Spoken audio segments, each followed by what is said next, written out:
"Amara kemana, Mang?" tanya Nana pada Mang Sabri. "Tadi pergi sama Cep Dani," jawab Mang Sabri. "Kemana?" tanyanya lagi. "Gak tahu, palingan juga kencan," balas Mang Sabri sambil tersenyum. Nana pun kembali ke kamar. Nampak raut wajah kekesalan tergambar jelas di wajahnya. Debbie termenung di kamarnya. Dia merasakan rasa sakit di hatinya. Manakala orang yang selama ini selalu dekat dengannya dan selama ini pula ia sukai, tiba-tiba memposting sebuah foto dirinya yang sedang merangkul seorang perempuan dengan caption pacar rasa sahabat. "Selamat ya Jeff, Bill," batinnya. Sally menangis di pojokan kamar. Nampak wajahnya sangat ketakutan. Seluruh tubuhnya gemetar.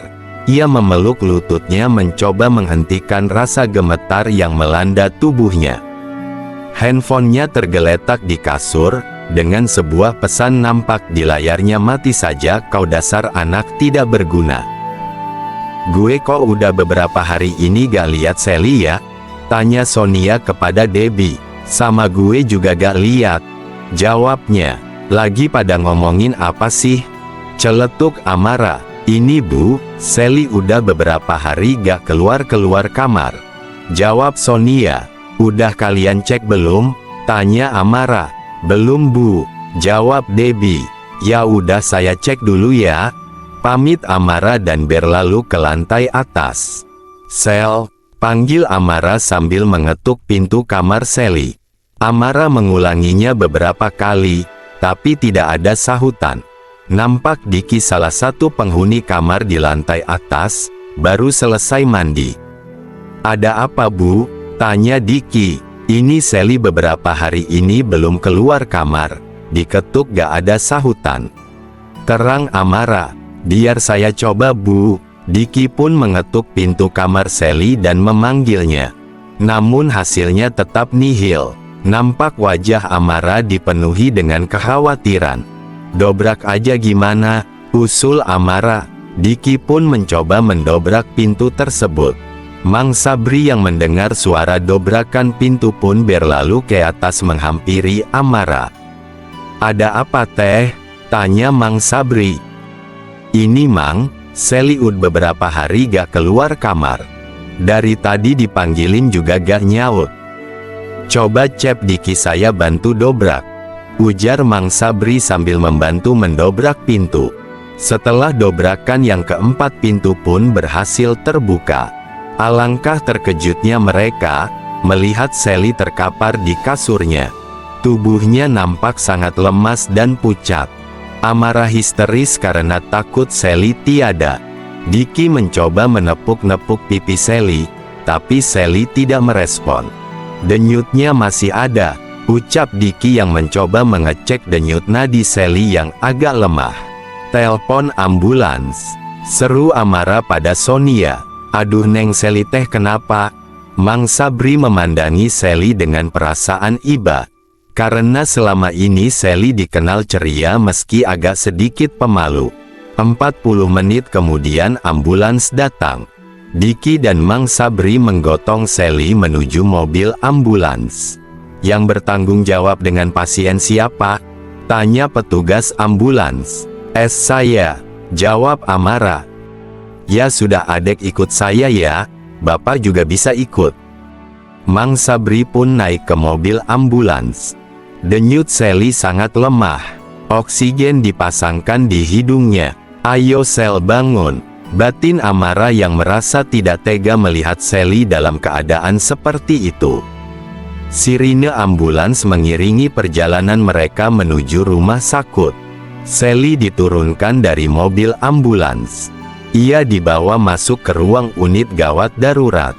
Satu dokter jaga dan satu suster menghampiri Sally.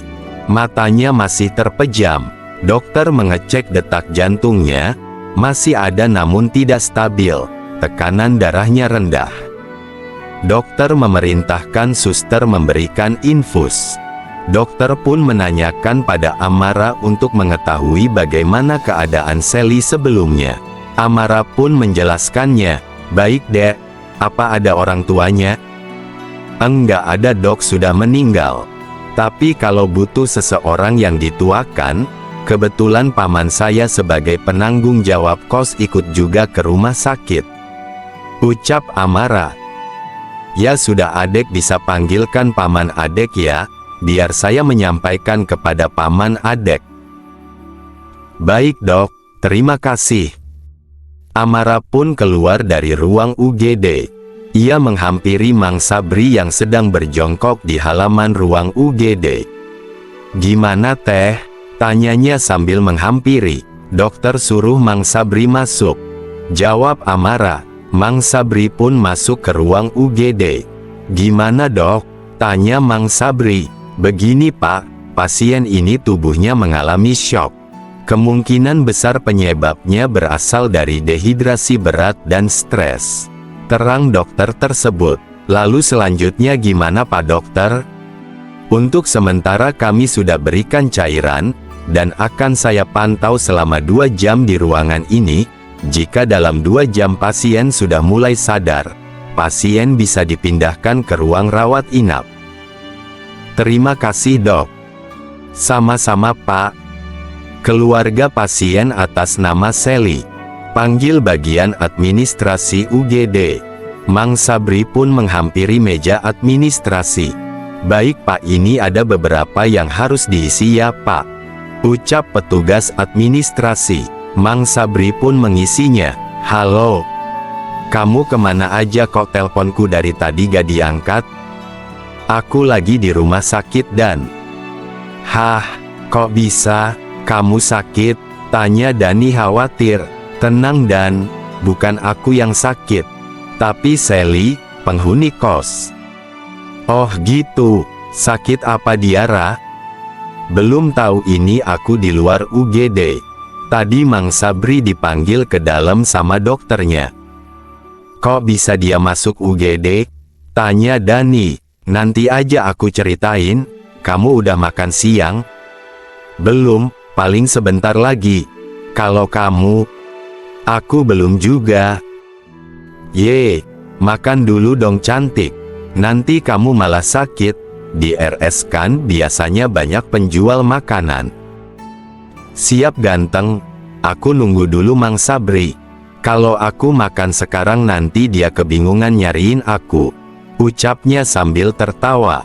Ya udah dulu ya Dan, dah. Lanjut Amara kemudian menutup panggilannya. Ia membuka pesan di handphone Sally, mencari-cari keluarga lain yang sekiranya bisa dihubungi selain ayah tirinya. Ya, Amara sempat membaca sebuah pesan yang ternyata dari ayah tiri Sally.